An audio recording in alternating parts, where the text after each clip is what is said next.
welcome to the Dad Challenge Podcast. Second video today. It's not going to be a very long one, but I have got to unleash what is in my brain about what I have just seen at the movie theater, okay? Do yourself a favor, and if you have not seen Oppenheimer, go see Oppenheimer before you watch this video because there will be spoilers. If you have not seen Oppenheimer, I'm saying it out loud, everybody. If you have not seen Oppenheimer and you don't want it to be spoiled, do not watch this video until you go watch Oppenheimer. And make sure if you get a chance to, if you have it in your town or within a small drive, you have got to see it in IMAX 70mm, okay? That is the way it is meant to be watched, okay? So again, I'm saying it so you don't be mad at me, everybody. Welcome to Dad Challenge Podcast. Spoiler alert, we're talking about Oppenheimer and how amazing it is. So, it's gonna be a short one. Let's get to it.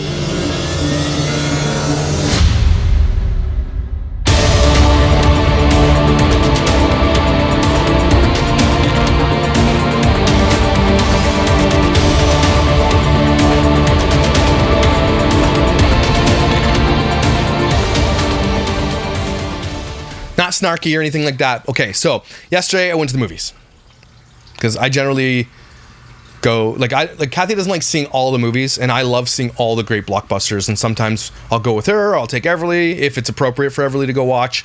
Everly and I love going to movies, so you love it. But I went to Oppenheimer myself. I had an afternoon off. Kathy was taking the kids out somewhere, and I was like, yeah, I got a couple hours. I got to go to Costco get toilets, and they were out. Dang it! I've had a story time. Okay.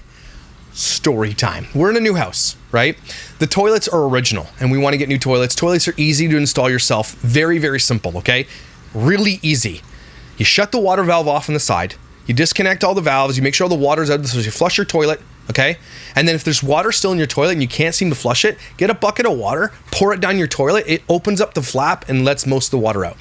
I'm like, how can I get the rest of this water out? Wifey brought me a baster, an old baster we had. Perfect how to get the rest of that water out. Anyway, all that to say, I get these sweet toilets from Costco. They're like $200 a piece, and they're like they look like they're really nice. Anyway, not expensive, really good. The way that the plumbers plumbed in the water line next to the toilet, half an inch off. I could not put these toilets in. I kid you not. Both of the toilets, half an inch, you could not put them in. I'm upset at this point because I undid the toilet. I put the wax ring on the toilet. I tried to install it, wouldn't fit. Tried it again. I ruined the wax ring the first time because I'm an idiot and I put it down. I had to go get a new wax ring because they come with wax rings. So I go to Canadian Tire. I get new wax rings, but I get the wrong ones. I get the ones with the plastic inserts. Nope, doesn't work. Had to go back to Canadian Tire. Put the damn wax ring on finally. This is how you do it. You put your wax ring on the inlet first, or the outlet, whatever you call it, right? And then you put it on your seat. You put it over the hole and the two little bolts stick up. It's so easy to install a toilet. It's crazy. Then you tighten your bolts so the wax gets pushed down and you get a good seal, right? That's how it works. But that water line would not move. Called Marky up. I'm like, Mark, what do I do? He's like, buddy, it sounds like it's on a stud. Nothing you can do, but it's on a floor joist. So, pack the toilet up. And I'm like, okay, I'm going to see the movie. I get to see the movie, and then I go get toilets. We get the different ones. They were like $99 for the cheaper versions. They're still good, but they're just not as nice. But they're still good. So we got new toilets in anyway. All that to say, it took 3 days to put a toilet in my head. Okay? 3 effing days. F toilets. Anyway, so I'm out to see Oppenheimer yesterday. I actually had to help Mark with something first, but I went and so I get in the theater. I get myself a hot dog because I love myself a theater hot dog. Okay? And I get a little drink. That's all I get. And if you have generalized anxiety like I do, seeing epic movies with huge sound and tons of visuals gives me absolute full-blown anxiety. And I always forget that I have anxiety until I get into a movie like this. It's not all movies, but it's these super immersive, quick shift, and you have to use your brain a lot, and it's like very intense movies. I get massive amounts of anxiety. So I have like lorazepams that I have around. I'll take a half, and it's just all I need. Once in a blue moon, I'll take one, right? Didn't bring any. So but I'm glad I didn't, because it sort of added to this movie. I'm not going to lie. I'm not saying do that if you have anxiety, but it sort of did for me. So I'm in the theater, the movie starts up, and I'm like, already initially, when you ever see a Christopher Nolan movie, like the creaminess of this guy's visuals cannot be understated. Nobody does it like Christopher Nolan. I don't know who he hires for the director of photography, or if he's doing it or whatever, but just the visual elements of any Christopher Nolan movie is better than everybody else's movies. Okay? There's just something about Nolan's movies. So it starts with Cillian. The movie starts again. Spoiler alerts, everybody. I'm going to be telling you what's going on in this movie. So basically the whole movie runs through Oppenheimer's life. Rob Oppenheimer, right? I think it's Rob. And Cillian Murphy plays Rob Oppenheimer. And Cillian Murphy is an amazing actor. He is brilliant. First thing that came to mind, I got my notes up here too. The first thing that came to me when I was watching it was, if you close your eyes and listen to Cillian Murphy with this accent, he sounds identical to Robin Williams. Identical. And I put on Twitter, no one said anything. Someone was like, don't compare him to Robin Williams. Like, no, his voice sounds like him. And who cares if I compare him? Robin Williams is a brilliant actor. God rest his soul. Robin Williams is amazing, okay? A gem. We didn't deserve Robin Williams. Okay, so Robin Williams, I'm sure Cillian Murphy won't mind me comparing him to Robin Williams. Okay? He's a legend. Anyway, all that to say, that's the first thing that kind of struck me. So it goes through his life. Not like from when he's born or anything, but like it just basically starts with him at school and seeing what his weaknesses are and everything. But Oppenheimer apparently is one of the most brilliant minds of our time, right? Up there with Albert Einstein, whom he knew, by the way. A lot of people don't realize that Albert Einstein died in 1955, like 10 years after the war. People think he was like an 1800s guy. No, Albert Einstein was one of the geniuses of our modern generation. Like E equals MC squared. The things in the mathematical, whatever I'm done with this stuff, but the things that he came up with still to this day are like benchmarks of all math and science and physics and everything else, right? So, but Oppenheimer was as brilliant in different fields. He was a theoretical physicist, and at the time, he was basically one of the only ones teaching theoretical physics, which was basically theory of physics that you couldn't prove. And he was like getting into things, and all of a sudden the atom was split and they couldn't believe it, and then they replicated and everything was going on. This was when all science was just exploding everywhere. These guys, and it was like the most brilliant minds in this small community that was all over the world. They would go visit each other and everything else. It was crazy. So all that to say, we know Oppenheimer was this brilliant guy, right? They go through his like love life a little bit and how he had like messed up relationships and stuff, and that doesn't really matter for the film, but I guess you had to put it. It's his life, right? But it gets crazy because then World War II starts, and they really don't focus at all on World War II. Like that's it's a glance. It's not really like this. They do mention Nazis and they do mention what's going on, and Oppenheimer's like, I'm Jewish, and then a lot of these other guys he has teamed up with him are Jewish, and that's kind of one of the big drivers. You can, not a big driver, but in the film it is, you can tell that Nolan is placing it as a driver behind the moral, because the whole movie sets up this moral conundrum, right? And that's what happened anyway. Oppenheimer is a moral conundrum. What he created through the Manhattan Project literally set the world in a motion to destroy itself. And he says that at the end of the film. And interesting enough, one of the things that he also changed, and they didn't mention this or anything, and they rarely do, but I was listening to the news the other day and I heard something about pirates all over the world going to the bottom of the ocean where there was submarines from World War II, and basically what they become is a burial place for the people who died on those ships, right? And it's basically like a human rights issue to not pull up where the dead are buried, right? But pirates all over the world are going down and pulling up these 70, 80, 90,000 ton steel things because the steel is worth way more money. And why is the steel worth way more money? Because in the first test of the atomic bomb were a milestone in many ways and have left a mark in history in the surface of the earth. The level of background radiation in the air increased, and this had an effect on the production of steel, so that steel produced since 1945 has had elevated levels of radioactivity, which means we as humans have elevated levels of radioactivity as well. So steel made pre-World War II is 10 times more valuable and way stronger. So not only did that chain reaction set off and do that, but that's one of the biggest impacts it had just on the world around us, them setting off one bomb. And don't forget that they set off 3 bombs, okay? They're going through the whole movie, just basically he's a communist sympathizer. He's not a communist, but basically he's like very liberal for that time and is sympathizing with different areas that might be communist. He wasn't technically a communist, but he was around people. He would go to rallies. He was very pro-union and everything else. It just showed off his politics were a little bit more liberal, right? But in the end, basically he got tapped to lead the Manhattan Project, which, as everybody now knows, was the creation of the atomic bomb, which was being kept a secret. If you know anything about the Manhattan Project, I love World War II history, by the way, but the Manhattan Project was created and it was compartmentalized so that everybody who was working on certain areas, theoretics, physics, and building and science and all the mechanics of it all, they were all separate. Nobody knew what each other was doing except for Oppenheimer and a select few. Okay? And that was on purpose so they couldn't have spies leak into Russia or Germany or Japan, right? And all this moral conundrum ran through the film, even though at the time of World War II, Russia was an ally, right? Russia was not, they were an ally, but at the same time, they were an enemy, right? That's kind of how World War II went. So anyway, it ran through the whole timeline of events and his wife and everything else and the politics of it all and how hard it was to get things done and everything else. And all these guys that he had sitting around the room, the smartest guys in the room, were just incredible. It's incredible how they filmed it. Interesting enough, like it goes back and forth between Robert Downey Jr.'s character, who plays a senator or something like that, who was like a big pivotal moment in Oppenheimer's life. He did things, try to get him hired. And Oppenheimer, like, was the science guy that everybody went to. Even Einstein respected Oppenheimer, right? And he turned Einstein against this other guy. And so it was basically not only about building the bomb in Oppenheimer's life, but again, the political fallout that happened after. So it was bouncing back and forth. It wasn't too hard to follow it though, but you're definitely gonna wanna watch it more than once anyway. But just brilliant how they did it, just brilliant. And there was two storylines being told and you knew when it was switched because it would switch to black and white. Incredible, okay? The acting, unmatched. Okay, Robert Downey Jr.'s like I love Robert Downey Jr. Everything he does, he's brilliant. He plays basically the same guy in every film, but that's who he is. He's so good, man. Like Cillian Murphy, incredible. Everybody in this film, everybody did a great job. There was no weak points, and they had like a bunch of characters from all over the place. Like the elf from the Santa Claus, he was like one of the main characters. So very good casting, just very good visuals. You want to watch it. Okay, so here's a couple more takeaways. So they're going through making the bomb, blah blah blah. And one of the things that really struck me is that when the music starts and doesn't end ever. Spoiler alerts.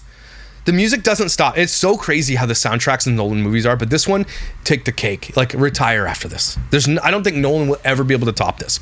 But the soundtrack was moving in a way, even though it was bouncing back and forth between timelines, that it led up to the point of the explosion that just blew your mind. Pardon the pun.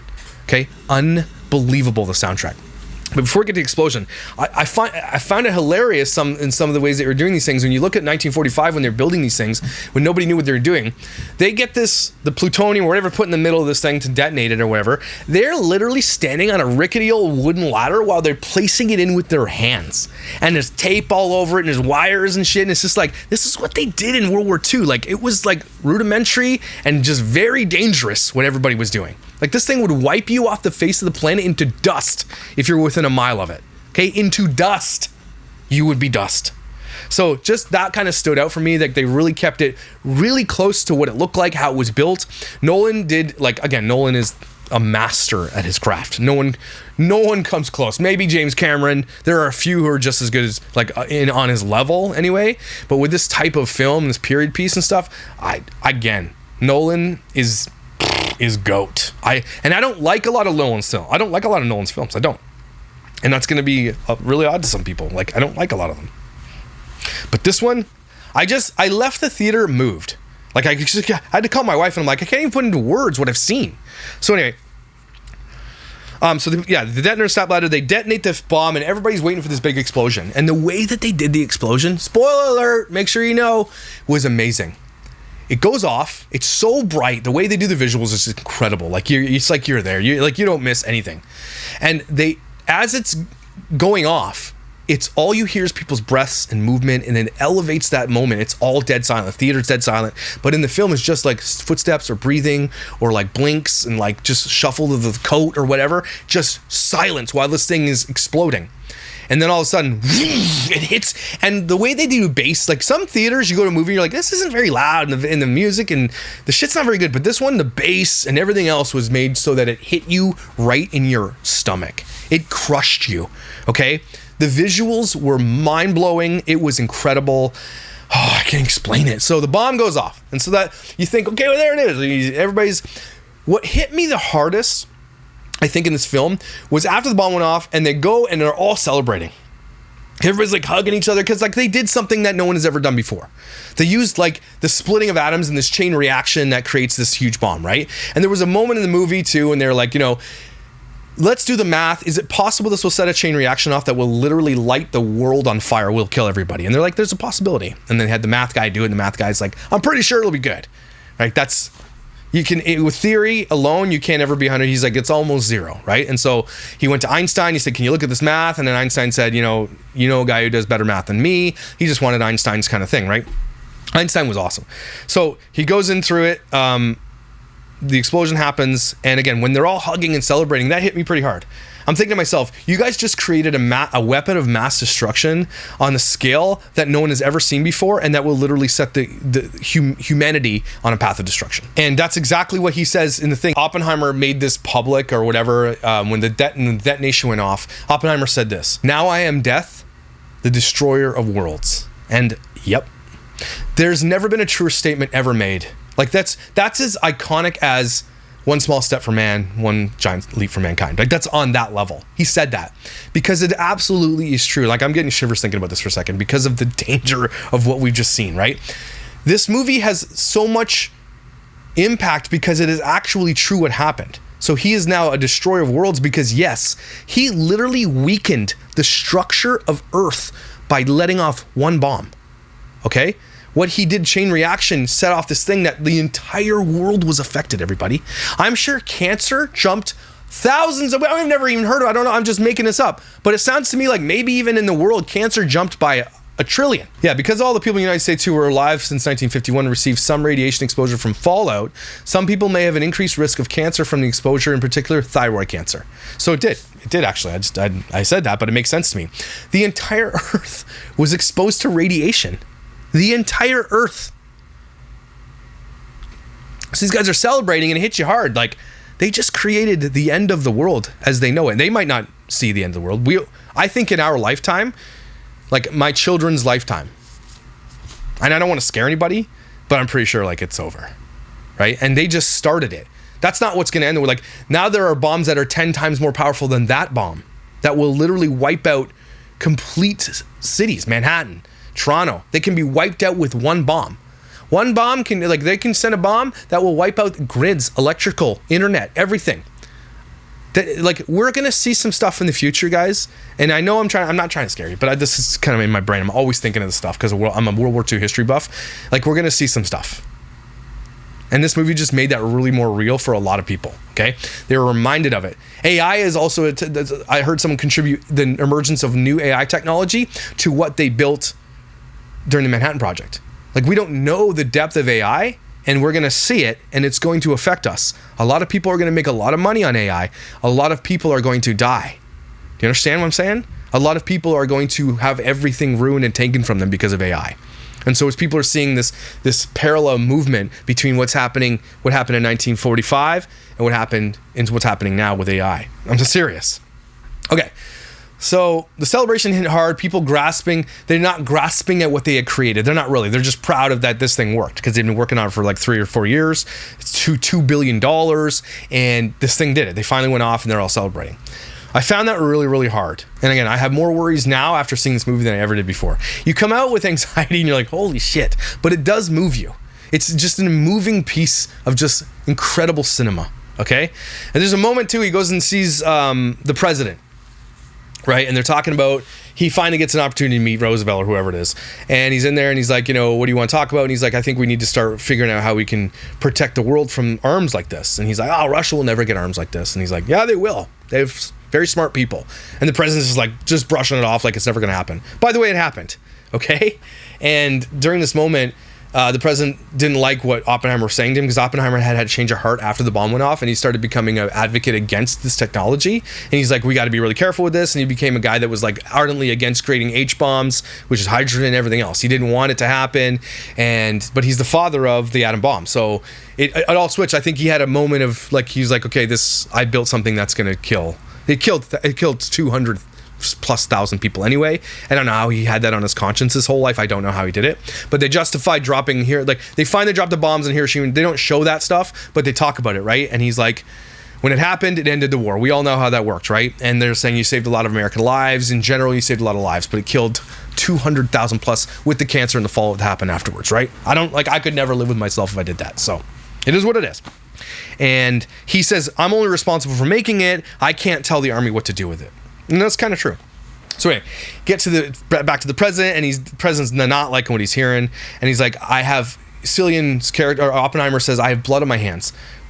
Friggin' pulls the hanky to take it. And he's like, no, you don't have blood in your hands. I'm the one who dropped the bombs. I'm the one who gave the okay for that. And so Oppenheimer just gets up and leaves, and he's like, don't ever let that crybaby back in here again. It was like it's a weird line, but it sticks with you. So anyway, the rest of the movie just continues. You think it's over there, but no, it continues through the political fallout and Robert Downey Jr.'s character and everything else about what was going on in the back end. He's trying to be sworn in, and Oppenheimer, I guess it's like this payback thing, and it's really, really cool. I don't want to give too much away, but it's really, really cool about how they end this thing, right? Oppenheimer gets his his credentials taken away, or whatever, his security status taken away, and it's a big deal, and his wife's angry about it, and they threw him under the bus and all this kind of stuff. It was crazy because politics were all involved afterwards. So Matt Damon's character was amazing. Just incredible how they told the story, and they did it fair. I think they really did. At one point you're angry at Oppenheimer for making this thing, and then the next point you're like, okay, well, he did it, and your emotions are bouncing all over the place. But in the end, yeah, just the last line of the movie when he's Robert Downey Jr.'s character is wondering this whole thing, that this whole theme is out through, is what did you say to Einstein that he didn't talk to me? Because there's a part in the movie where Einstein walks by him and ignores Robert Downey Jr.'s character. I don't know what his name is, right? And they're all wondering what he said. Louis Strauss was the guy played by Robert Downey Jr. And Louis Strauss thinks that Oppenheimer said something about him to Einstein, and somebody said maybe he didn't say anything, right? Again, spoiler alerts. And this is what he said. So I'm reading this off the Insider. It says, Oppenheimer reminds Einstein of a time years prior when he brought Einstein his findings that setting off the atomic bomb could begin a chain reaction, potentially igniting the world on fire and destroying it. Thankfully, that didn't happen. Or did it? Oppenheimer tells Einstein that the creation of the atom bomb will in fact destroy the world as we know it. Will in fact destroy the world as we know it due to nuclear war. So Einstein then walks away distraught, right past Strauss without saying a word, because he was just told what they've created. And then it just Cillian Murphy's face as he stares at the water about what they've created. Movie is incredible. Okay, everybody? I'm not even doing it justice. I can't even put into words what I've seen. I have to go see it again. Well, I've even convinced wife. She's like, okay, let's go see it. I'll go see it again. Go see this film, okay? I'm sure Barbie's fun and all that stuff and great, but go see Oppenheimer. It is one of those movies that, especially if you're into World War II history or any history at all, you've got to see this piece, okay? And if you can, on IMAX. Do yourself a damn favor. Please go see this movie, okay? And tell me what you think below. If you've seen it, what did you think of the film? Did it just, maybe I was just in a weird mood, I don't know. But I left that thing completely changed as a person. Really, really did. It's very rare that I see a film that changes me as a person. Very rare. I think the last time was when I watched Karate Kid when I was a kid, and I wanted to beat the crap out of my sister because I now knew karate. Just kidding. But anyway, so that's what I think. Let me know what you think. All right, everybody, take a deep breath. Wow. It's once in a lifetime films like this come around. That's what I'm saying. This is a once in a lifetime type of film. Christopher Nolan, you can retire now. Thanks for your service. Everybody, thanks for being here. Thanks for being interested in these types of topics, even though I don't get a lot of views on these videos. But I think those who like this type of stuff will like this type of video. So be nerdy with me and stay awesome. And I will see you when I see you.